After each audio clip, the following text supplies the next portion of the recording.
ఆరుషి, ఈరోజు నానమ్మ నీకు బ్రేక్ఫాస్ట్కి పులిహోర చేసింది. ఎలా ఉందో తిని చెప్తావా? సరే ఆపెట్టు.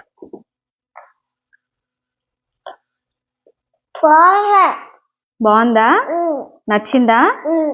ఓకే. చూసారు కదండి, చాలా బాగుందని పాప చాలా ఇష్టంగా తింటుంది. సో మీరు కూడా ఈ రెసిపీ ఒకసారి ఇంట్లో ట్రై చేయండి. ఇంకా మా ఛానల్లో కూడా చాలా కుకింగ్ వీడియోస్ ఉన్నాయి. అవన్నీ మీరు ఒకసారి చూసి ఎండ్ వరకు చూసి ఛానల్ని లైక్ చేయండి, సబ్స్క్రైబ్ చేసుకోండి, వీడియోస్ని షేర్ చేయండి. అందరు బాగున్నారండి? ఇగో నేను పులిహోర చేస్తున్నాను, చూపించుతా.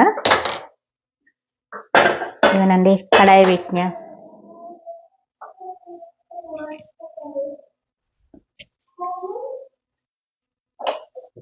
ఇగో కడాయి పెట్టినా.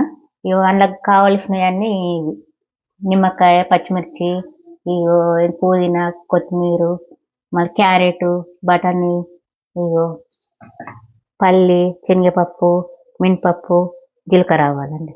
ఇవన్నీ వేయాలి. అంటే ఇవి రెండు ఎందుకు వేస్తున్నానంటే బాగుంటుందండి. ఇట్లా వేసుకోండి, ఈ టేస్ట్ కూడా బాగుంటుంది. నూనె పోస్తున్నాను. జీలకర్ర ఆవాలు వేసుకోవాలండి. ఇగో శనగపప్పు, ఇగో మినపప్పు, ఇగో పల్లీలు,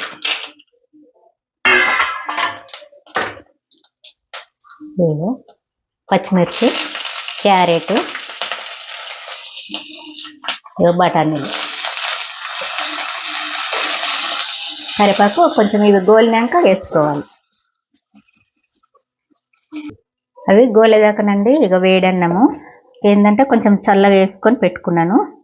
దీంట్లో నిమ్మకాయ, ఉప్పు కలుపుకొని పెడదాము.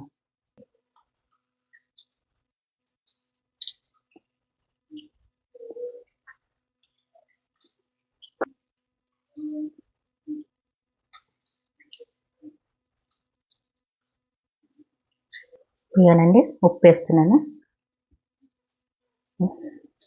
ఇది కలిపి పక్కన పెడతానండి, అది చూసుకుంటాను. ఇవో కొంచెం చల్లగా అయితేనండి ఇట్లా పూలుగా ఇట్లా విడివిడిగా అవుతుంది. వేడి మీద కలిపితే మనము అంత నలిగినట్టు అవుతుందండి. కొంచెం చల్లగా వేసుకుంటే బాగా కలుస్తుంది. ఇకనండి మా చెట్టు ఇది కరివేపాకు చెట్టు. కావాలంటే ఒకసారి చూపిస్తా మీకు. ఇక ఫ్రెష్గా వేసుకుంటే బాగుంటుంది.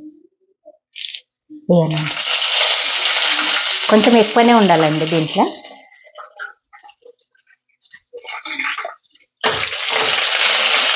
ఇక పసుపు అండి. మనం కలిపినాక మళ్ళీ చూపిస్తాం. ఏనండి అన్నం వేస్తున్నాను.